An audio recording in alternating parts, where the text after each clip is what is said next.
फिल्मी आंखें presenting Tom adventure. हमें इस कहानी की शुरुआत में विली नाम के आदमी को दिखाया जाता है। वह पानी में एक लड़की का पीछा कर रहा होता है। फिर वह काफी मेहनत के बाद उस लड़की तक पहुंच जाता है। अब वह उस लड़की को पकड़ लेता है। तभी अचानक से आसमान से बिजली गिरती है और वह बिजली उस लड़की के अंदर समाहित हो जाता है। फिर वहीं जमीन में एक बड़ा सा होल हो जाता है जिसके आसपास की सभी चीजें और वह लड़की उसमें गिरने लगती हैं। पर विली उस लड़की का हाथ पकड़ लेता है। वह उसे बचाने की काफी कोशिश करता है लेकिन उसे बचा नहीं पाता है और वह उस होल में चली जाती है। तभी हमें अचानक में दिखाया जाता है कि विली की आंखें खुल जाती हैं। दरअसल वह एक सपना होता है। अब विली को काम पे जाते हुए दिखाया जाता है। विली जब वहां पहुंचता है तो उसे दिखाया जाता है कि उसके दोस्त को किसी माफिया ने पकड़ा हुआ है। वह माफिया उससे कहता है कि इसके पास मेरी एक चीज है जो कि इसने चुराई है। पर विली अपने दोस्त को बचाने के लिए कुछ भी कर सकता है, ऐसा वह उस माफिया से कहता है। वह माफिया उससे कहता है कि मुझे एक सेलेस्टियल बोन चाहिए, अगर तुम वह मेरे पास लेकर आ गए तो मैं तुम्हारे दोस्त को छोड़ दूंगा। उस माफिया की बातों को विली मान जाता है। अब विली उस सेलेस्टियल बोन को ढूंढने के लिए निकल जाता है। बोन को ढूंढने से पहले उसे एक मैप की जरूरत होगी, जिसके लिए वह एक पुरानी बिल्डिंग में चले जाते हैं। वहां उसे एक लड़की दिखाई देती है जिसे देखकर विली काफी हैरान हो जाता है। यह लड़की हूबहू उस सपने वाली लड़की की तरह होती है जो कि उस धरती के अंदर समा गई थी। उस लड़की का नाम सरली होता है। विली सरली से मैप मांगता है और सरली बड़ी ही आसानी से मैप देने के लिए मान जाती है, लेकिन वह भी विली के साथ इस सफर पर जाना चाहती है। उस मैप के लिए विली उसे सफर पर ले जाने के लिए तैयार हो जाता है और अब सभी लोग सफर के लिए एक बड़ी जहाज में चले जाते हैं। वहीं बोर्ड पर एक खुफिया आदमी को दिखाया जाता है जो कि इन लोगों पर नजर बनाए रखा है। यह आदमी कौन है किसी को भी पता नहीं होता। वहीं सभी लोग सफर में आगे बढ़ रहे होते हैं कि अचानक से सरली का कंपास खराब हो जाता है और इन्हें पता चल जाता है कि पानी में जरूर कुछ है जो कि इनकी बोट को टक्कर मार रहा है। तभी अचानक से पानी में से एक मॉन्स्टर निकलता है। वह बोट को टक्कर मारकर जिससे कि इनकी बोट टूट जाती है और सरली भी पानी में गिरने वाली होती है। तभी विली उसका हाथ पकड़कर उसे ऊपर खींच लेता है। इसके बाद विली, उसके दो दोस्त और सरली उस मॉन्स्टर का सामना करने के लिए तैयार हो जाते हैं। वह उस पर काबू पाना चाहते हैं पर वह सफल नहीं हो पाते क्योंकि वह काफी ही ताकतवर होता है। तभी वह खुफिया आदमी वहां पर अपने हथियार के साथ आ जाता है और वह अपनी इलेक्ट्रिक छड़ी से उस मॉन्स्टर पर हमला कर देता है जिससे वह मॉन्स्टर वहां से भाग जाता है। इस तरह उसने सभी की जान बचा ली होती है। इसके बाद वह खुफिया इंसान अपना मास्क हटाता है और वह अपनी सच्चाई बताता है कि वह एक साइंटिस्ट है और उसे भी सेलेस्टियल बोन चाहिए। इसलिए वह भी इन सभी लोगों के साथ सफर पर निकला होता है और बताता है कि सेलेस्टियल बोन पाना इतना भी आसान नहीं होगा। जिस मॉन्स्टर ने हम पर हमला किया था उसे यहाँ पर एक इविल गॉड ने रखा हुआ है जिससे कि कोई भी इस सेलेस्टियल बोन तक पहुंच न पाए। इसके बाद वे सभी प्लान के मुताबिक अपने सफर में आगे बढ़ने लगते हैं और वह चलते चलते पहाड़ की एक छोटी सी चोटी तक पहुंच जाते हैं जहाँ पर एक बहुत बड़ा मंदिर होता है। उस मंदिर में चले जाते हैं लेकिन उन्हें आगे बढ़ने का कोई भी रास्ता नहीं दिखाई देता है। तभी विली को एक बटन दिखाई देता है। विली उस बटन को दबाता है जिससे कि एक खुफिया रास्ता खुल जाता है। उस रास्ते से वह तहखाने के अंदर जाते हैं। तभी एक बहुत बड़ा दरवाजा सामने आ जाता है और विली अपनी सूझबूझ और दिमाग से उस दरवाजे को खोल देता है। फिर वह सभी उस दरवाजे के अंदर चले जाते हैं तो वहां चारों तरफ बर्फ होती है जिससे वह उस बर्फ पर फिसलने लगते हैं। विली को एहसास होता है कि अगर इस तरह हम फिसलते रहे तो बर्फ से टकराकर हमारी मौत हो सकती है। तभी विली अपना चाकू निकालता है और उसकी मदद से वह अपनी स्पीड को कम कर लेता है। फिर वह एक एक करके सभी लोगों की जान बचा लेता है। स्पीड कंट्रोल होने के बाद वह सभी एक टनल में चले जाते हैं जिससे वह एक सुनसान जगह पर पहुंच जाते हैं। वहां पहुंचने के बाद सभी को ऐसा लगता है कि कोई तो उन्हें देख रहा है। तभी वहां पर लाल आंखों वाले इविल भेड़िए आ जाते हैं। वह उन पर हमला कर देते हैं। वे सभी अपनी पूरी ताकत से उनका सामना करते हैं और वे सभी लड़ते लड़ते एक ऐसी जगह पहुंच जाते हैं जहां सूर्य की रोशनी आती है जिससे वे लाल आंखों वाले भेड़िए रुक जाते हैं।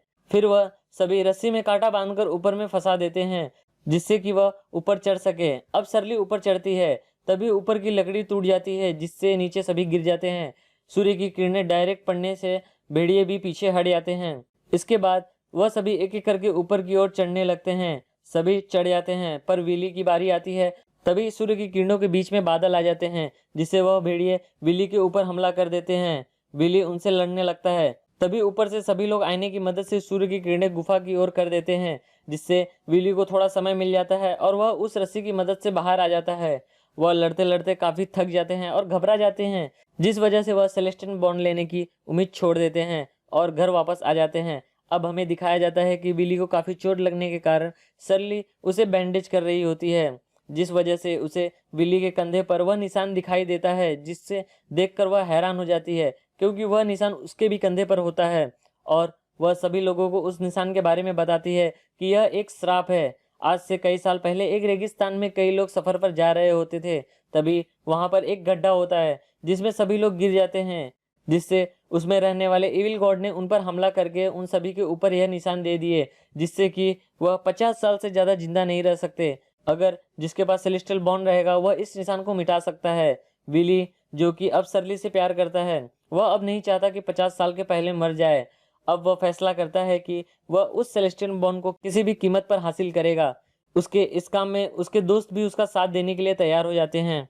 अब सभी लोग वापस उस गुफा की छेद के पास पहुंच जाते हैं जहां वह सभी भेड़िए हैं। फिर वह सेलेस्टियल बॉन्ड को पाने का रास्ता खोज लेते हैं, लेकिन अभी भी उस गुफा में भेड़िए हैं, जिससे बचने के लिए उनके पास सिर्फ 30 मिनट है, क्योंकि उनकी कैलकुलेशन के अनुसार धूप सिर्फ 30 मिनट तक गुफा में रहेगी और उस 30 मिनट में उन्हें आगे का रास्ता खोजना होगा। जिससे अब सभी लोग उस गुफा में उतर जाते हैं और उन्हें एक और रास्ता मिल जाता है और उस रास्ते से होते हुए वह दूसरी जगह पहुंच जाते हैं जहां एक प्राचीन मंदिर है और वहां पूरी तरह से अंधेरा होता है। फिर विली एक मोमबत्ती जलाता है, उसे एक ऐसी जगह रखता है जिससे चेन रिएक्शन होता है, जिससे कि पूरे गुफा में उजाला हो जाता है।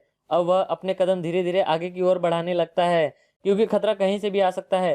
तभी विली का पैर गलत जगह पड़ने से जिससे आसपास की सभी चीजें हिलने लगती हैं और इन पर तीरों की बरसात हो जाती है, पर सभी बच जाते हैं। लेकिन तभी अचानक से और भी हमले होते हैं और वह इन सभी हमलों से बच जाते हैं। जब वह सभी रास्ता पार कर लेते हैं तब उनके सामने एक संदूक आ जाता है जिसमें से घूमते हुए सेलेस्टियल बॉन्ड निकलता है। विली जैसे ही उस सेलेस्टियल बॉन्ड को उठाता है, तुरंत उन पर बड़ी बड़ी मकड़ियां हमला कर देती हैं। वह मकड़ियां सिर्फ उन पर हमला करती हैं जिसके पास सेलेस्टियल बॉन्ड है।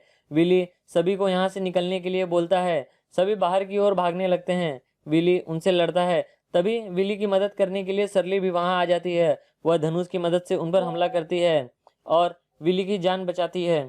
फिर विली रस्सी की मदद से ऊपर चढ़ जाता है। सरली उन मकड़ियों पर हमला करती हुई ऊपर चढ़ने लगती है, तभी एक मकड़ी जाल फेंककर सरली को फंसाकर खींच लेती है।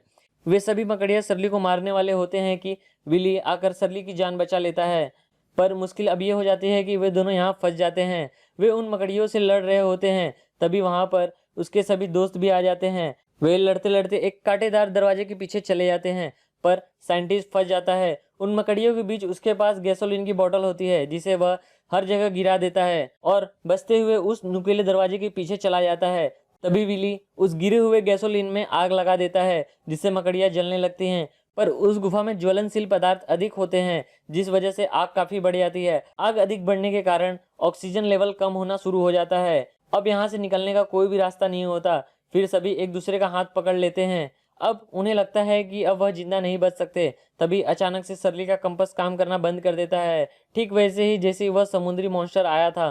तभी इन्हें एहसास होता है कि यह सभी समुद्र के बीच हैं। तभी वह मॉन्स्टर मंदिर की दीवारों को पूरी ताकत से तोड़ना शुरू कर देता है। उसे ऐसा लगता है कि इंसान अंदर हैं और वह उस दीवार में एक बड़ा सा छेद कर देता है, जिससे मंदिर के अंदर पानी भरना शुरू हो जाता है और आग बुझ जाती है। फिर वह सभी पानी के अंदर तैरकर बाहर निकलने का फैसला करते हैं। तभी विली फंस जाता है, पर वह जैसे ही निकलता है मॉन्स्टर उसके ऊपर हमला करता है, लेकिन एक बड़ा सा पत्थर उस मॉन्स्टर के ऊपर आके गिर जाता है जिससे विली की जान बच जाती है। इसके बाद हमें दिखाया जाता है कि सभी की जान बच जाती है और ट्रेन से घर जाते हुए दिखाया जाता है। विली को सरली से प्यार होता है और वह सरली से कहता है कि अब हम सभी का श्राप मिटा देंगे। फिर वह स्टोन उस आदमी को दे देता है जिसने कहानी की शुरुआत में विली के दोस्त को पकड़ा हुआ था। वह आदमी भी श्रापित होता है, इसलिए वह उस सेलेस्टियल बॉन्ड को पाना चाहता था। ये कहानी टॉम एडवेंचर यहीं पर खत्म होती है। तो दोस्तों मिलते हैं आपसे नेक्स्ट वीडियो में। अगर आप इस चैनल पर नए हैं तो इस चैनल का सब्सक्राइब करें और बेल आइकन को क्लिक करें। मिलते हैं आपसे नेक्स्ट वीडियो में।